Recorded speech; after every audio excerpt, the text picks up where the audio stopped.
सासे उन्दै बैसोनि गथ' क्लास 8 आव फरायबाय थानाय गथ'आ गथ' जोनोम होफैनाय खौरांखौ जोङो मोनदों आरो बिनि जि गथ'नि जि गुबै दायनिगिरि ब्रज कुमार ब्रह्म बिनि मुं जोङो खौराङाव मोनबाय थानाय जादों आरो बिथाङा दासिम पुलिसनि नोजोराव आरो बिथाङा गावबो सिखार जादों लोगोसे गथ'आबो बेखौनो आसि दिन्थिनानै बुंबाय थादों। दा बेयो जोबोद मुगैथाव आरो दुखुनांथाव। दुलाराय बर' फरायसा आफादा जोङो फरायसा आफाद हिसाबै जोंनि जे क्लास 8 आव फरायबाय थानाय मोजां फरायसा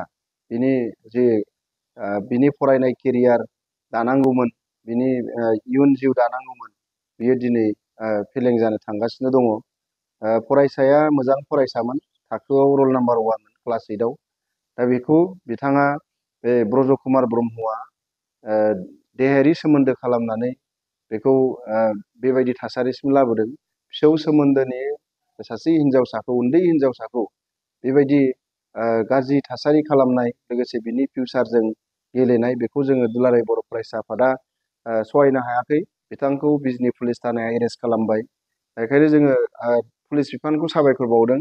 बेबायदि समाजाव जाहाथे बेबायदि गेना आखुनि, बेबायदि गाज्रि आखुनि गोसोआ जाहाथे जायगा मोना, बेखौनो खावलायदों। आरो जिहेथु बियो क्लास 8 आवल' फरायनाय सासे गथ'मोन, बियो पक्स'नि आयेनाव, पक्स' एक्ट बायदियै जिबायदि धारायाव गोग्लैनांगौ बेखौ बहायनानै बेखौ जाहाथे सास्ति होयो। आरो नङाबा बियो दिनै थाबैनो गयोबा बियो आरोबाव बेबायदि थासारिखौ खालामबावगोन। आरो जों मिथिनायाव बियो आगुआवबो बेबायदि थासारिया खालामदों होननानै जोंनो ओनसोलनि मानसिफ्रा फोरमायदों। बेहाय जुदि आरोबाव गबावोबा बेखौ गोरलैयैनो लानानै बेबायदि खामानिजों लोब्बा थाबाय थागोन। दा बेखायनो बियो पक्स' आयेन बायदियै जि साजा मोननांगौ बेखौ मोनथारनांगोन जेरैखि जाया। बेखौ जों दुलाराय बर' फरायसा आफादनिफ्राय पुलिस बिफानखौ जोङो दाबि खालामदों। आरो दिनैहाय जोङो समाजनि गोबां मानसिफ्रा, माखासे सुबुंफ्रा बिथांखौ बेकिं खालामनानै गथ'खौ बुरखायनाय मानाय जों खोनादों।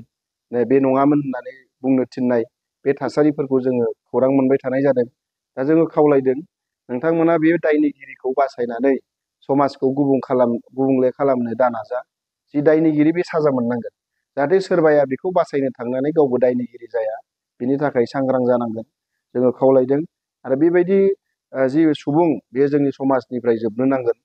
दिनै बिथाङा सासे एजेड मानसि, 62 बोसोरनि सासे बोराय मानसि। बिथाङा एक्स आर्मि खालामनानै फैबाय, भारत हादरखौ, देशखौ सिबिनानै फैनाय मानसिया दिनैहाय बेबायदि गावनि न'खरनि मानसि, गावनि न'खरनि फिसौजो सोमोन्दो जानाय फरायसुलिखौ बेबायदि थासारि खालामनाया जोबोद मुगैथाव जादों। आरो जों हौवा माहारिफोरखौ लाजि फोनांनाय जादों। दिनै जोङो आइजोफोरनि सिगाङाव मोखां दिन्थिनो हाया जादों। दा बेखायनो जोङो बेबायदि सुबुंखौ जोंबो लाइ होआ। बेखायनो गोख्रोंनिफ्राय गोख्रों साजा मोननांगोन, पक्स' एक्ट बायदियै जोङो बेखौ दाबि खालामदों। आरो जाय फरायसालियाव बे गथ'आ फरायोमोन, बै फरायसालियावबो फरायफैफिननायनि परिबेसखौ जाहाथे फरायसालिया होयो, बेखौनो खावलायदों। बे फरायसालिनि गोरायुं, लोगो फोरोंगिरिफोर, लोगोसे बे फरायसानि थाखो लोगोफोर, फरायसालिनि फरायसाफोरा बेखौ जाहाथे जेबो गाज्रि नोजोरै नायालाबानो बेखौ जाहाथे मोजां थासारिजों फरायलांनो थाखाय जोङो परिबेस बानायनानै होयो। आरो बिनि थाखायबो जों दुलाराय बर' फरायसा आफादा फरायसाफोरजों खावलायगोन, स्टाफजों खावलायगोन। दा बेबो फिउचार दानांगोन। जोङो फरायसालियाव खौरां लादों, बिथाङा रल नाम्बार 1 क्लास 8 आव। मार्कखौ नायबाय जों, मार्कआ मोजां गोजा। बेखायनो जिबायदि सासे मोजां फरायसा, मेरिट फरायसाया दिनै बेबायदि थासारिजों बोलि जानांबाय, सासे आखु गाज्रि मानसिनि बोलियाव गोग्लैनांबाय। बे फरायसाया जोंनि दख'रा एबसुनि टेलेन्ट सार्चआवबो क्लास 6 आव बान्था मोनदोंमोन, टेलेन्ट सार्चआव बान्था आवग्रिनो हादोंमोन। दा बेखायनो बे फरायसाया जाहाथे फिउचाराव सासे गोग्गो नोगोरारि मोजां फरायसा जायो, बिनि थाखाय जोङो थासारि खालामना होनांगोन। आरो जाय दायनिगिरि ब्रज कुमार ब्रह्म, बिथांखौ गोख्रों साजा होनो थाखाय जोङो खावलायगोन। आरो समाजा जाहाथे बेखौ बेकिं खालामा।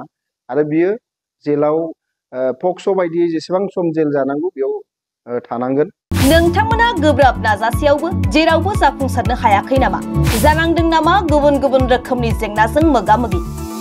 जुदि जेरावबो जाफुंसाराखैब्ला आरो बायदि जेंनाजों मोगा-मोगि जानांदों अब्ला बेफोरनिफ्राय जेंना बोस्रांनायनि राहाखौ लादो। मायांनिफ्राय सोलोंथाइ लानाय मुंदांखा तान्त्रिक आरबाज कबिराजआ नोंथांमोननि बेफोर जेंनाखौ बोस्रांनानै होगोन। बयनिबो गेजेराव सोमजिबाय थाग्रा जेंनाफोर जेरै सोलोंथाइ लानायाव सोमजिनाय जेंना, हास्थायब्लाबो साख्रि मोनैनि जेंना, फालांगियाव जेंना सोमजिनाय, हा-हुनि जेंना, बिसि-फिसायनि गेजेराव दावराव-दावसि जानाय, मोजां मोनलायनायाव हेंथा सोमजिनाय जेंना, जुलि जानायनि उनाव गथ' मोनैनि जेंना, फेग्रा एबा निसा मुवा लानायखौ गारहोनायनि राहा, सुथुरनि गाज्रि नोजोरखौ दानगारनाय, जुलि जाखांनायनि उनाव गुबुनजों मोजां मोनलायनायनि सोमोन्दो लाखिनाय, राजखान्थि बिथिङाव जेंना, बायदि बायदि जेंनाफोरखौ गैया खालामनायजों लोगोसे गोसो बोनो हानाय गोहोनि ताबिज एबा राजमुहिनी ताबिजखौ मुंदांखा आरबाज कबिराजनिफ्राय मोननो हागोन। अब्ला मानोथो गोबाव खालामनो? नोंथांनि जेंनाखौ गैया खालामनो थाखाय 7908887945 मबाइल नम्बराव फोनांजाब खालामदो आरो आरबाज कबिराजनिफ्राय सुबुरुन लादो।